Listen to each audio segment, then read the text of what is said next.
Welcome to this video.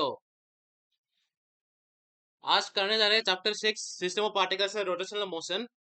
I hope आपने मेरा पहले 5 लेक्चर्स देखा होगा। पहला 5 चैप्टर वाला लेक्चर्स जो कि है units and dimensions, motion in a straight line, motion in a plane, motion, laws of motion और वर्क पावर एंड एनर्जी। ये पांचों चैप्टर का लेक्चर आपने देख चुका है। होप फिर से देखना ये लेक्चर जरूर। 5 लेक्चर रिवीजन हो जाएगा क्योंकि ये चैप्टर जो आज कराने जा रहे हो बहुत मुश्किल होने वाला है। आज का चैप्टर बहुत लेंथी भी होने वाला है, बहुत मुश्किल होने वाला है, वीडियो लंबा भी होने वाला है। तो जरूरी है मेरे साथ इस वीडियो में आज एक्सप्लेन करने जा रहा हूँ बहुत ही तगड़ा डिटेल चैप्टर।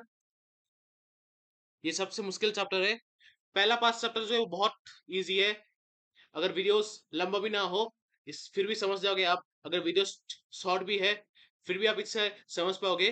पहला 5 चैप्टर तुम आप चाहे इसे लाइटली भी ले लो लेकिन फिर भी अच्छे से पढ़ना। ये पहला 5 चैप्टर बहुत जरूरी है क्योंकि पहला 5 चैप्टर और आज जो चैप्टर पढ़ने जा रहा हूँ ये आपस में कनेक्टेड है। ठीक है, सो स्टार्ट करते हैं इस चैप्टर को।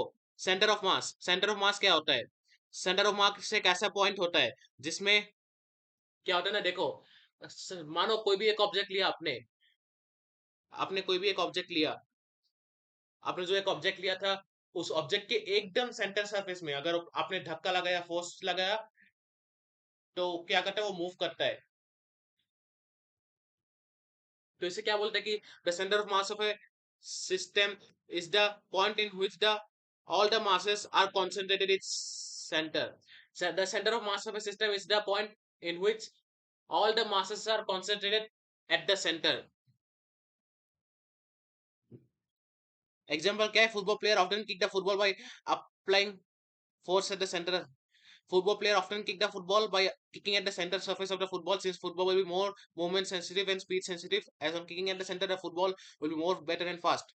Will move more better and fast.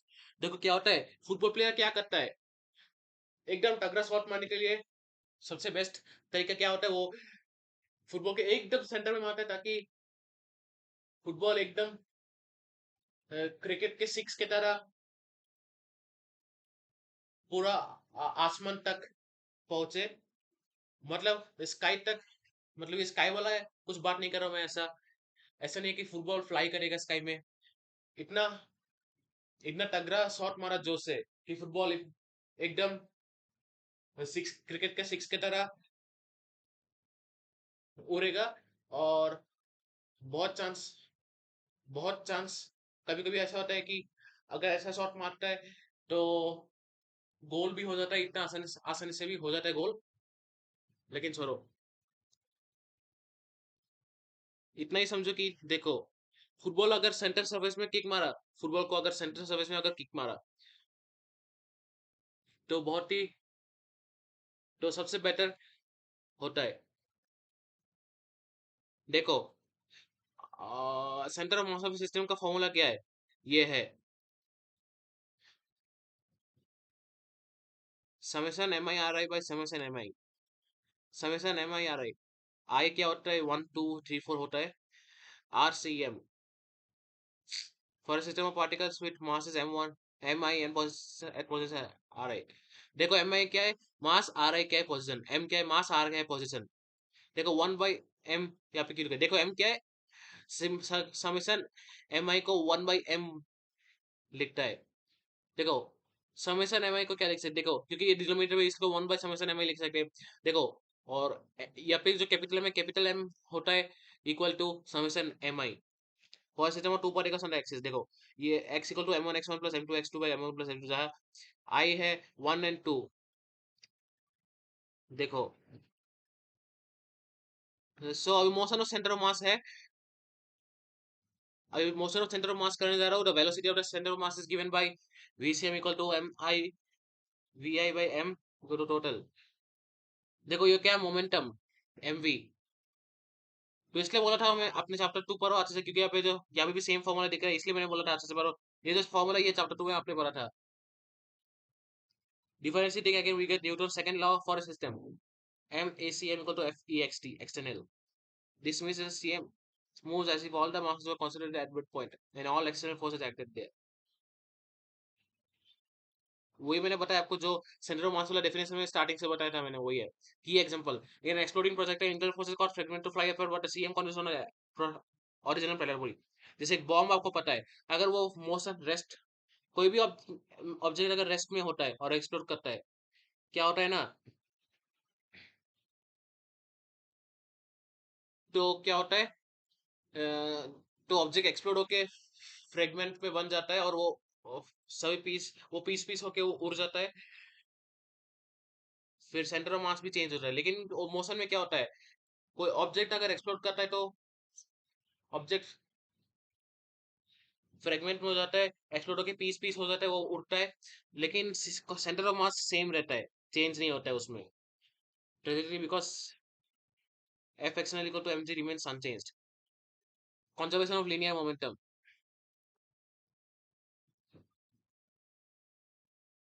if net external force on a system is zero, F external equal to zero, then momentum equal to constant. This principle explains recoils of gun motion of binary charge and radioactive decay.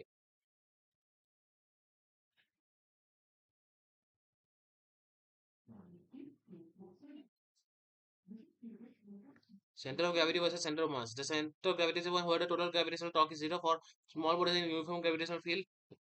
CG coincides with CM. For coincide मतलब जो दो चीज अगर एक साथ में होते हैं एट द सेम टाइम, तो उसे बोलते हैं सेंटर ऑफ ग्रेविटी। दे में डिफर, जैसे मानो धूप और बारिश दोनों एक ही टाइम में हो रहा है, सेम टाइम, एक ही टाइम में आपको धूप और बारिश दोनों दिखने को मिल रहे हैं, तो उसे बोलता है कोइंसाइड।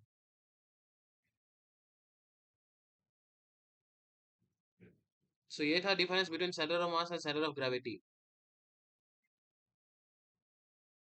देखो, two particles of mass M one, देखो ये न्यूमेरिकल्स है, two particles of mass 2 kg 3 kg moving towards each other along a straight line. दो मास दिया हुआ है, तो the 2 kg particle has a velocity 10 metre per second to right and 3 kg particle has a velocity of 5 metre per second to left. हमारा velocity of the centre of mass देखो, ये is what, तो velocity क्या substitute करना है, m1 v1 plus m2 v2 by m1 m2। तो m1 m2 का value substitute करो, v1 v2 का वैल्यू सब्स्टिट्यूट करो। देखो यहाँ पे वेलोसिटी टू लेफ्ट, क्योंकि अगर लेफ्ट है तो ये माइनस, देखो ये नेगेटिव है, तो साइन कन्वेंशन का ध्यान रखना, अगर राइट है टू द राइट तो प्लस, ठीक है, क्योंकि अपने कोऑर्डिनेट ज्योमेट्री में पढ़ा था साइन कन्वेंशन में, जैसे क्लास 10 का जो लाइट रिफ्लेक्शन एंड रिफ्रैक्शन वाला चैप्टर में पढ़ा था ना, वो कार्टेशियन प्लेन वाला ये कॉन्सेप्ट। लेफ्ट में लेने से नेगेटिव होता है, राइट में लेने से पॉजिटिव होता है, देखो। और ऊपर अगर लोगे तो पॉजिटिव होगा, नीचे लोगे तो नेगेटिव होगा। ऊपर लेने से भी पॉजिटिव होता है, और नीचे लेने से, ऊपर लेने से पॉजिटिव होता है, नीचे लेने से नेगेटिव होता है। तो ये वैल्यू सब्स्टिट्यूट कर दो तो ये निकल जाएगा आंसर। तो 1 metre per second is the answer. The accelerator center of mass is determined by the net accelerational force. ACM equal to F external by m1 plus m2. ACM equal to F external by m1 plus m2. A force of 10 Newton action का, देखो ये formula लगाना है आपको। The acceleration centre of मास क्या है, ये formula use करना है आपको। The acceleration centre of mass determine net acceleration force, तो इस टॉपिक के लिए आपको ये फॉर्मूला यूज करना है। देखो न्यूमेरिकल्स करते करते आप नया फॉर्मूला सीख रहे हो, तो तो न्यूमेरिकल्स बहुत ये करो, बहुत इंपॉर्टेंट है। A force of 10 newton acts on the 2 kg mass in the direction of its motion to the right, and no force action on 3 kg mass. F x n equal to 10 Newton, AC equal to 10 by 2 plus C equal to 10 by 5 equal to 2 meter per second square, 2 meter per second square to the right.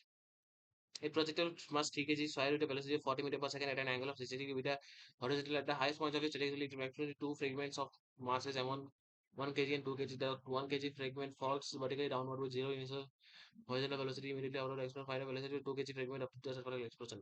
तो ये बहुत ही difficult question, देखो highest point of trajectory में क्या है, projectiles vertical velocity is 0, so its velocity is purely horizontal. Velocity of projectile just before an explosion, देखो horizontal component में ये फॉर्मूला यूज करना, Vx equal to 40 cos 60 degree, this will be action momentum is, देखो momentum का formula आपको substitute करना है। फिर देखो अप्लाई कंजर्वेशन मोमेंटम, ये फॉर्मूला यूज करना है। तो कंजर्वेशन मोमेंटम आपको पता ही है, देखो सिंपल, ये ये फॉर्मूला अप्लाई करना, फिर जाके आपको आंसर निकल जाएगा, आपको आंसर मिल जाएगा। सो ये दो आंसर जो है ना, ये दो आंसर जो मैंने किया अभी, ये दो न्यूमेरिकल्स बहुत कर लो, ये पहला दो देखो। अब डेली डेली एटलीस्ट दो न्यूमेरिकल्स प्रैक्टिस कर लो, तो 1 महीने में कितना होगा, एक दिन अगर दो न्यूमेरिकल्स प्रैक्टिस करो 30 डे में कितना होगा, 60। तो सोचो कितना आप प्रैक्टिस कर रहे हो न्यूमेरिकल्स डेली डेली। तो इसलिए बोल रहा हूँ डेली एटलीस्ट दो न्यूमेरिकल्स भी करोगे तो मैटर करता है। न्यूमेरिकल्स में दिया हुआ है a man of mass 50 kg, तो वजन दिया हुआ 50 kg, standing at one end of a uniform wooden plank of mass 150 kg and length 4 metre, तो 4 मीटर दिया हुआ है length, the plank is floating at rest on a frictionless lake, float कर रहा है, if a man walks from one end of the plank to the other, how far does the plank move relative to the soul? So यहाँ पे दिया हुआ है, because the plank is floating on a frictionless lake, there is no horizontal external force acting on man plus plank friction. मतलब friction between a man's shoes and the plank shoes, यहाँ पे तो soul बोला है, question में बोला है soul, ठीक है छोड़, तो मुझे तो कंफ्यूजन लग रहा है, लेकिन फिर भी मैं एक बार इस पीडीएफ को दिखा रहा हूँ, पीडीएफ नहीं मतलब कुछ भी होने दो, पीडीएफ या कुछ कुछ भी है, तो देखो ये देखो वेक्टर, वेक्टर वाला तो पीजी है, चैप्टर 2 में तो मैं आपको बताया कि वेक्टर वाला नहीं कराऊंगा मैं, डायरेक्टली पीडीएफ से देख लो, पीडीएफ कोई कोई वेबसाइट से मैंने डाउनलोड किया है, कहीं गूगल में कैसे डाउनलोड किया है मैंने, तो उस पीडीएफ को मैंने मेरे लिंक में डाल दिया है, मेरे लिंक से जाके तुम आप देखना, उधर से रेफर कर लो आप, फॉर्मूला सीख सकते हो, बहुत ईजी है, क्योंकि आपने क्लास 11 में भी पढ़ा था ये क्लास 11 तो अभी है, क्लास 11 का जो पढ़ा था ना आपने, क्लास 12 का आप ये क्लास 12 का मैथ्स के चैप्टर में पढ़ने वाले हो, वेक्टर वाला चैप्टर, क्लास 12 का मैथ्स का जो चैप्टर 10 है, क्लास 12 का मैथ्स का जो वेक्टर चैप्टर है उसमें भी आप ये पढ़ने वाले हो, वेक्टर अलजेब्रा में, जो sine cos dot product cross product. अभी आते हैं रोटेशनल काइनेमेटिक्स में, लीनियर रोटेशनल, देखो v equal to we naught plus A T, omega को omega naught plus alpha T से एनालॉगी बोलता है, देखो v नॉट की जगह v की जगह में यहाँ पे ओमेगा, v वेलोसिटी है, लीनियर वेलोसिटी, ओमेगा है एंगुलर वेलोसिटी, v नॉट है, देखो v है फाइनल वेलोसिटी, ओमेगा है final angular velocity, v not है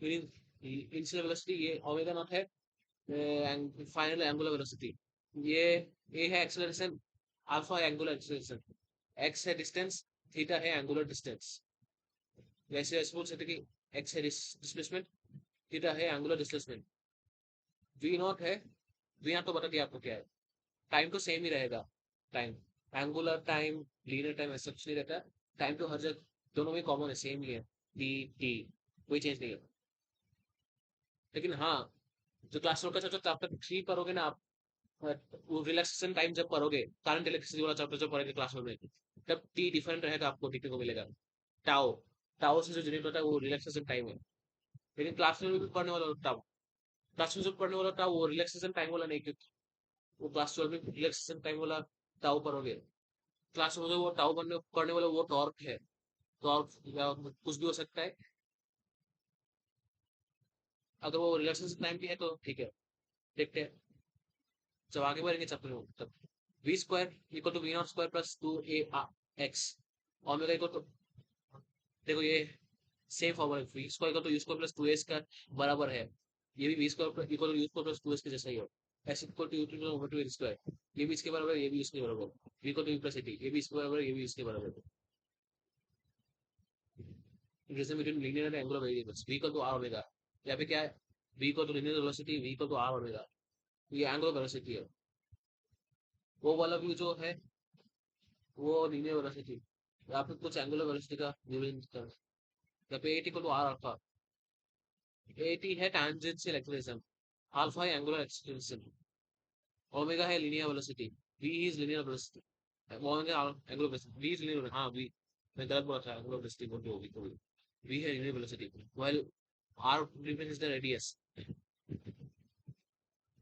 प्रॉब्लम्स करते हैं चलो, basics, constant angular velocity, heavy flywheel accelerates uniformly from rest to an angular velocity of 12 radian per second in 4 seconds, find the angular acceleration of the flywheel, to what angle does the flywheel rotate during this time, given omega equal to 0, omega equal to 12 radian per second, t equal to 4 seconds, angular acceleration निकालना, देखो value substitute करना, देखो ये formula तो आपको ही पता है, जो दिया है यहाँ पे ये सब सब्स्टिट्यूट करो तो निकल जाएगा आंसर, देखो एंगुलर डिस्प्लेसमेंट फॉर्मूला, फॉर्मूला लगाओ और दिमाग लगा के करो, तो ये तो बहुत ईजी है, देखो सब्स्टिट्यूशन करने से वैल्यू निकल जाएगा, फॉर्मूला लगा के, bringing it to a stopping position. Deceleration revolution. इस आगे थोड़ा break rotating at 3,600 RPM. RPM ये वाला डिफिकल्ट क्वेश्चन है बहुत. ध्यान से सुनो. Revolutions per minute is turned off. It comes to a complete stop after making 40 revolutions, assuming the angular acceleration is constant. How long does it take for a blade to stop? Solution. First, we must convert our values into standard SI units, radian per second and radius. तो इसे क्या करना है देखो. Initial angular velocity क्या दिया हुआ है. Omega not equal to 3600 RPM equal to 3600 into 2 pi radian by 60 seconds तो 120 pi radian per second. देखो 3600 आरपीएम मतलब क्या है. अगर कोई भी वैल्यू आरपीएम में दिया हुआ है तो उसको रेडियन पर सेकंड कन्वर्ट करने के लिए 2 pi by 60 से डिवाइड करना है आपको. 2 pi by 60 2 pi by 60 मतलब 1 by pi by 30.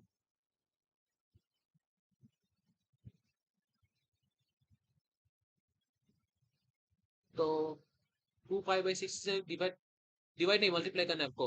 अगर थ्री कोई भी वैल्यू आरपीएम में दिया हुआ है तो उसको रेडियन पर सेकंड में कन्वर्ट करने के लिए उसको आपको 2 पाई बाई 6 से मल्टीप्लाई करना है आपको. 2 पाई बाई 6 या तो फिर 5 बाई 30 से मल्टीप्लाई कर देखो. 2 बाई 6 में क्या है. 2 कैंसिल हो जाए 60 कैंसिल हो जाए तो क्या होगा.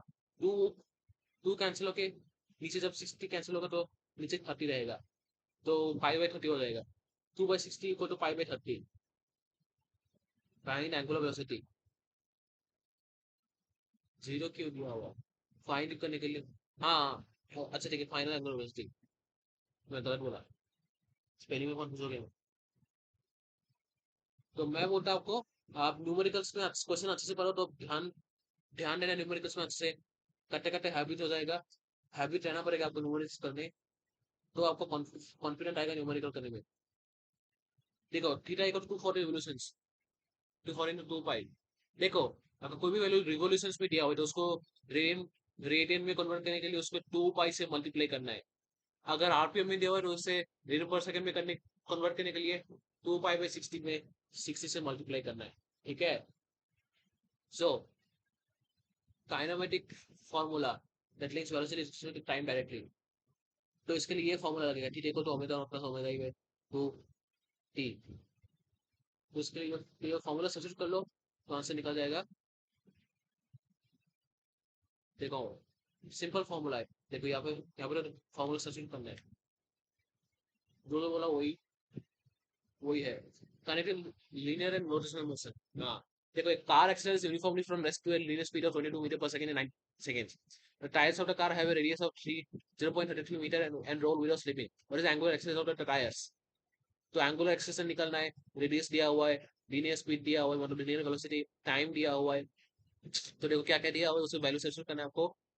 तो निकल जाएगा. इसका भी आंसर निकल जाएगा. सिंपल न्यूमेरिकल्स 9 से के जैसे न्यूमेरिकल्स है. लेकिन यहाँ पे थोड़ा डिफरेंट. देखो 8 इक्वल टू आर अल्फा. लेकिन फिर भी देखो लीन एंगुलर से acceleration tyre loss with slipping tyre acceleration the transition axis of the tire is equals to the linear axis of the car a equal to 80. तो इस case में क्या है. अगर ये टायर रोल विद स्लिपिंग ये वाला केस जो है तो इस केस में आपको ये वाला फॉर्मूला यूज करना है. 80 इक्वल टू आर अल्फा और a इक्वल टू 80 का इसमें लगाना है. इस केस में a इक्वल टू 80 लगाना है formula. Rearranging to solve alpha. Alpha equal to alpha t by r. तो ये फॉर्मूला यूज करना है आपको. Alpha equal to 80 by r. 80 equal to r alpha. Alpha equal to क्या है. देखो r नीचे आ जाएगा 80 by r equal to alpha. Alpha equal to 80 by r. तो वैल्यू सब्स्टिट्यूट करो निकल जाएगा आंसर. टोटल एक्सप्रेशन निकालना है इसमें इस क्वेश्चन में. वो particle motion is circle of radius r equal to 2 meter. Acceleration is angular speed is omega 3 radian per second and its angular acceleration is alpha equal to 4 radian per second square. When magnitude of linear acceleration of particle at this point, the total linear acceleration of everything object is the vector sum of its angular acceleration and its radial acceleration. ये निकालना है आपको. 8 equal to r alpha. देखो क्या क्या दिया हुआ है आपको. ये करना है मल्टीप्लाई करना है आपको. वैल्यू सब्स्टिट्यूट करके आपको मल्टीप्लाई करना है. डिवाइड ये सब. देखो centripetal extension AC equal to r omega square. इस केस में फॉर्मूला डिफरेंट लगेगा. लेकिन जो कि मैंने उसके हिसाब से वैल्यू सब्स्टिट्यूट करना तो आंसर निकल जाएगा. Final magnitude of total extension since A1 and AT and AC are equal to each other. A total equal to root AT square plus AC square. मतलब सेंटीमीटर एक्सटेंशन का square plus tangential extension का square. Tangential extension का square plus centimetre extension का square इसका whole root करना है. फिर जाके आंसर फिर जाकर कैलकुलेशन करना है, फिर आंसर निकल जाएगा। Torque and angular momentum. Torque क्या है? Torque is defined as a turning effect of the force, the moment of force. Visual demonstration क्या है? देखो इल्यूशन दिखाता है, एक हाथ जो कि using a wrench, wrench use करके जो बोल्ट को टाइट करता है, डेमोन्स्ट्रेट करता है right hand rule. Position vector r है, पोजीशन वेक्टर एफ है अप्लाइड फोर्स, और रिजल्टिंग टॉर्क है टाउ, जो अपवर्ड में पॉइंट करता है, परपेंडिकुलर होता है आर एंड एफ तक। प्ले आर एंड एफ में परपेंडिकुलर होता है, तो tau equal to are into f, force into distance. Position vector position distance होता है। देखो डिस्टेंस ही पोजीशन है, डिस्प्लेसमेंट ही पोजीशन है, पोजीशन डिस्प्लेसमेंट होता है। Tau equal to r f sine theta. देखो यहाँ पे क्रॉस है तो साइन थीटा लगेगा। तो याद रखना, जब भी क्रॉस वाला मल्टीप्लिकेशन देखोगे तो साइन लगेगा, अगर डॉट वाला मल्टीप्लिकेशन देखोगे तो कॉस लगेगा। याद रखना, याद रखना। Cross sine. देखो अभी क्या, इसको कैसे याद रखना? देखो क्रॉस क्या होता है, क्रॉस का स्पेलिंग सी होता है, c r o s s cross. Science का स्पेलिंग, साइन का स्पेलिंग होता है एस आई एन साइन। तो इसको क्रॉस प्रोडक्ट याद रखने के लिए तो आपको एस ये मिनिमोनिक्स देता हूं आपको, cobra snake. Cobra snake, cobra snake जब बोलोगे तो कोबरा स्नेक बोलने से याद आएगा कि हाँ, सौम्यदीप ने सिखाया, सौम्यदीप ने सिखाया कि कोबरा स्नेक में से सी है क्रॉस, एस है साइन। तो मैं हूँ सौम्यदीप, मेरा नाम ही है सौम्यदीप, जो मैं बोल रहा हूँ। Angular momentum, define angular momentum is rotation. लेकिन एक बात बोलता हूँ रुको, वैसे मैंने सोचा था कि लंबा वीडियो तो होगा ही, लेकिन देखते हैं अगर खत्म कर सके जल्दी 1 घंटे से पहले भी, क्योंकि बहुत आज का चैप्टर तो बहुत डिफिकल्ट है। एंगुलर मोमेंटम देखो दिया हुआ है, angular momentum is rotational equivalent of linear momentum. Formulas दिया हुआ है, L equal to are into B equal to M into R into B. देखो एंगुलर मोमेंटम एल से डिनोट होता है, आर इंटू पी।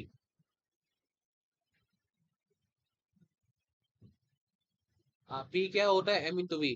देखो M into R into V करना है। देखो L equal to I omega, ये एंगुलर मोमेंटम का फॉर्मूला निकल गया, relation to torque and angular momentum. तो क्या करना है आपको? तो ये डेरिवेशन करना है आपको। डेरिवेशन चाहिए तो आप रट रट भी सकते हो, रट, क्योंकि डेरिवेशन तो डायरेक्ट क्वेश्चन ही पूछा जाता है। देखो एक चीज याद रखना, एग्जाम में जब इनडायरेक्ट क्वेश्चन क्यों क्यों ना आए, चाहे इनडायरेक्ट क्वेश्चन, चाहे इनडायरेक्ट क्वेश्चन आए या ना आए एग्जाम में, तो कोई तो उसका तो चिंता नहीं करना है, उसी चिंता नहीं करना है। तो क्या करना है आपको? लेकिन डेरिवेशन कभी भी इनडायरेक्टली पूछा नहीं गया था, बहुत रेयर है इनडायरेक्ट कुछ पूछा जाना। तो आजकल मैं जब एग्जाम दिया था क्लास 10 और क्लास 12 का एग्जाम, तो मेरा बोर्ड में, मेरा प्री बोर्ड, मेरा मिड टर्म, एक में भी कोई भी इनडायरेक्ट डेरिवेशन आया ही नहीं मेरा पेपर में। यकीन मान के देखो, मेरा पेपर में कभी भी इनडायरेक्ट डेरिवेशन पूछा नहीं गया। हाँ लेकिन क्वेश्चन तो जो क्वेश्चन था इनडायरेक्ट तो पूछा गया, लेकिन डेरिवेशन कभी घुमा फिरा के पूछा नहीं गया। डेरिवेशन डायरेक्ट क्वेश्चन ही था, कुछ कोई ट्रिकी क्वेश्चन नहीं था। लेकिन टफ तो था, क्योंकि वो डेरिवेशन, क्योंकि अंडरस्टैंड करना पड़ा मुझे। डेरिवेशन तो मैं रख के गया था, जो चैप्टर में पढ़ा नहीं था तो उसका डेरिवेशन तो कम से कम मैं करके गया, इसलिए मैं थोड़ा, इसलिए मैं पास हो गया। तो अभी चलो तो प्रॉब्लम शुरू करते हैं।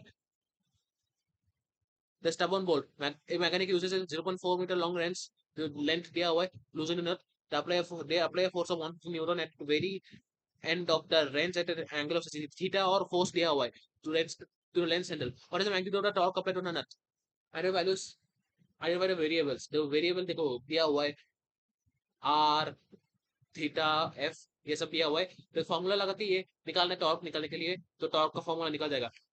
प्रॉब्लम तो spinning up A fly wheel, a solid cylindrical flywheel has a mass of 80 kg, mass दिया हुआ है, and a radius of 0.25 metre, तो ये भी दिया हुआ है radius। a constant tangential force is applied to its rim, causing it to accelerate from rest to an angular velocity of 15 area per second in 5 seconds। find the required torque and force applied for a solid cylinder, I equal to 1 by 2 mr square। देखो ये वाला table वाला formula, ये वाला formula तो आपको NCERT books में देखने को मिलेगा आपको।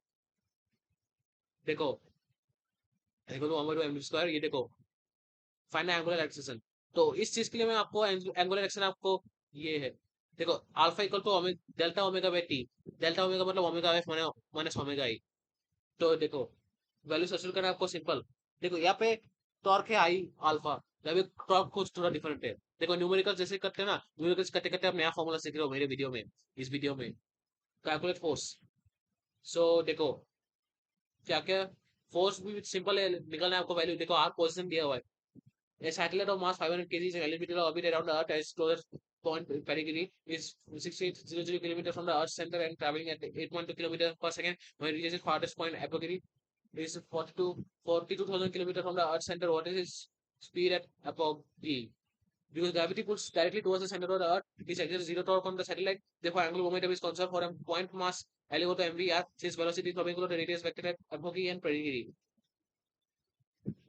देखो फॉर्मूला लगाना है आपको कंजर्वेशन मोमेंटम का फॉर्मूला। तो ये देखो, ये फॉर्मूला सब्स्टिट्यूट करके आप देखो एम एम यहाँ पे कैंसिल हो जाएगा। देखो v1 equal to v2 r2, v2 निकालना है आपको। तो वैल्यू सब्स्टिट्यूट, वैल्यू डालो, सब्स्टिट्यूट करो, फिर जो मिसिंग वैल्यू है उसका वैल्यू निकल जाएगा, आंसर निकल जाएगा। देखो अभी बोल डिस्कस करने वाले equilibrium for rigid body. This action stated for a rigid body to have to achieve mechanical equilibrium is must satisfy two distinct conditions.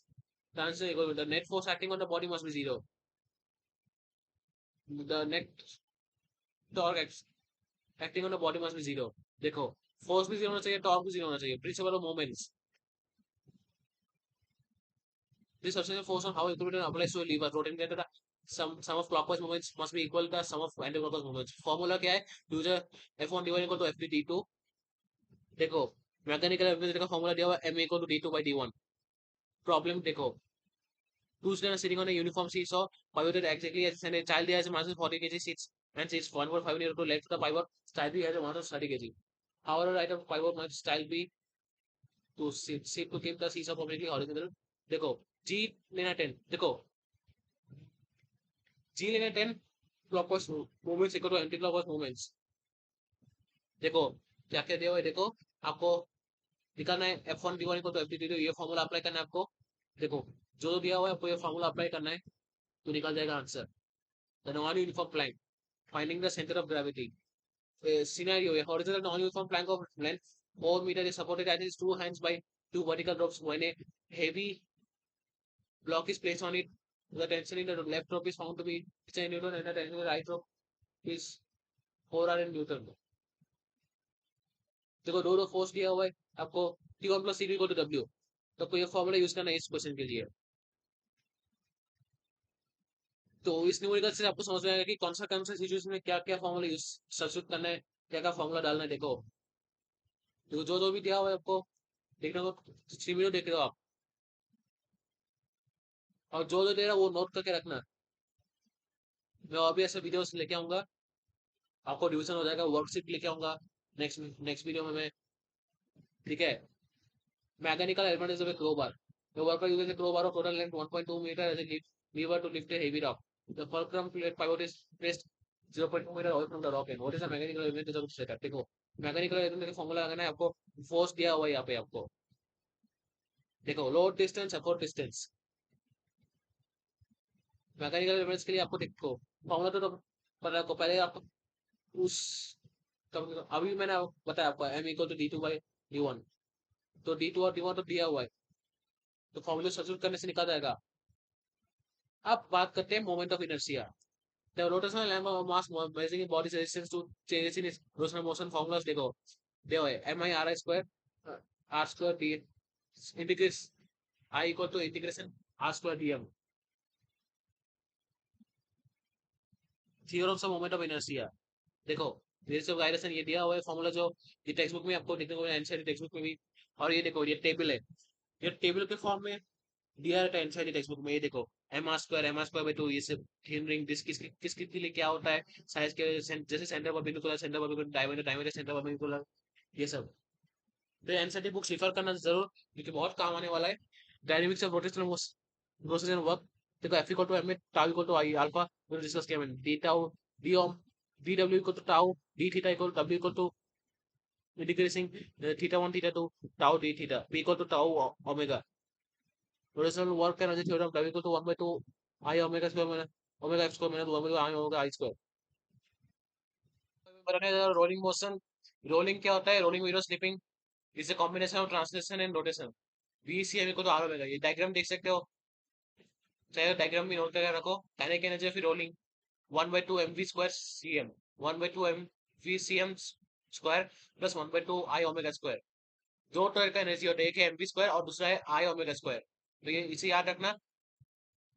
So rolling down an incline, this section explains that for an object,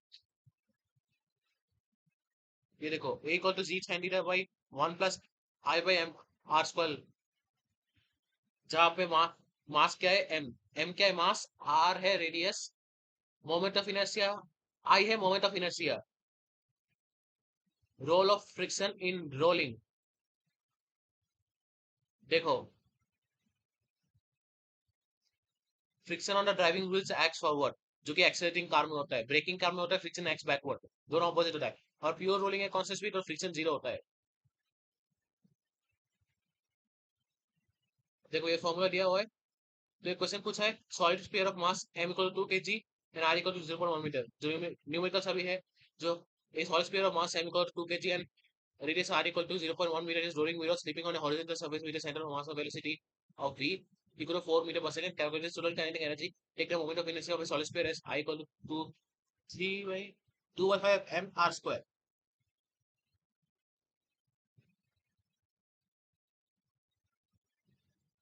देखो ये formula है, ये formula substitute करना है आपको। देखो numericals में जो पूछा है, टोटल काइनेटिक एनर्जी है sum of translational kinetic energy and rotational kinetic energy, जो दोनों का सम करना है। रोटेशनल काइनेटिक एनर्जी है 1 by 2 mv square, translational kinetic energy है, ट्रांसलेशनल काइनेटिक एनर्जी है 1 by 2 mv square, rotational kinetic energy है 1 by 2 I ओमेगा स्क्वायर।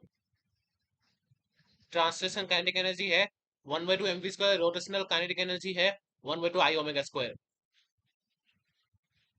देखो अगर विदाउट रोलिंग वाला कंडीशन जो होता है, तो उसमें फॉर्मूला ये लगता है हम equal to v by r, तो v equal to r omega हो जाएगा जब r यहाँ पे जाएगा। सब्स्टिट्यूट आई एन ओमेगा इनका फॉर्मूला, तो सब्स्टिट्यूट करना है, देखो फॉर्म वैल्यू निकल जाएगा। और देखो हिंट में तो फॉर्मूला दिया हुआ है, तो ये फॉर्मूला यूज करो तो आंसर निकल जाएगा।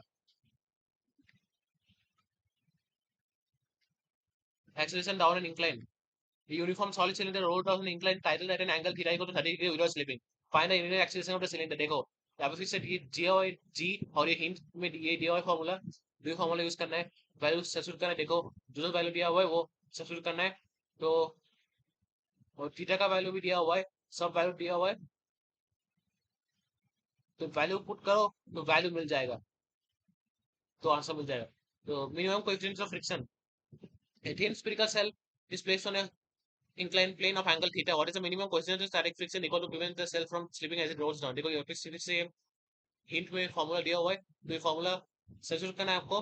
जो जो फॉर्मूला दिया हुआ है क्वेश्चन को पढ़ो, फिर set of force and torque equations, force parallel to incline mg sin theta minus fs equal to ma, torque about the centre of mass fs r equal to I alpha, और pure rolling a equal to alpha r, alpha equal to a by r। तो ये देखो जो pure rolling के बारे में जो formula है, प्योर रोलिंग का जो फॉर्मूला है, टॉर्क का, टॉर्क सेंटर ऑफ मास का जो फॉर्मूला है, centre of mass of torque का जो फॉर्मूला है, force parallel to the incline इसका जो फॉर्मूला है। देखो न्यूमेरिकल से तो सीख लो फॉर्मूला, ये फॉर्मूला नोट करके रखो, जो मैं करा रहा हूँ, जो मैं दिखा रहा है आपको नोट करके रखो, वैल्यू सब्स्टिट्यूट भी कर लो तो निकल जाएगा। तो फाइनली अभी आता है डेरिवेशन। डेरिवेशन देखो, डेरिवेशन चाहे तो आपको, आप तो रख भी सकते हो।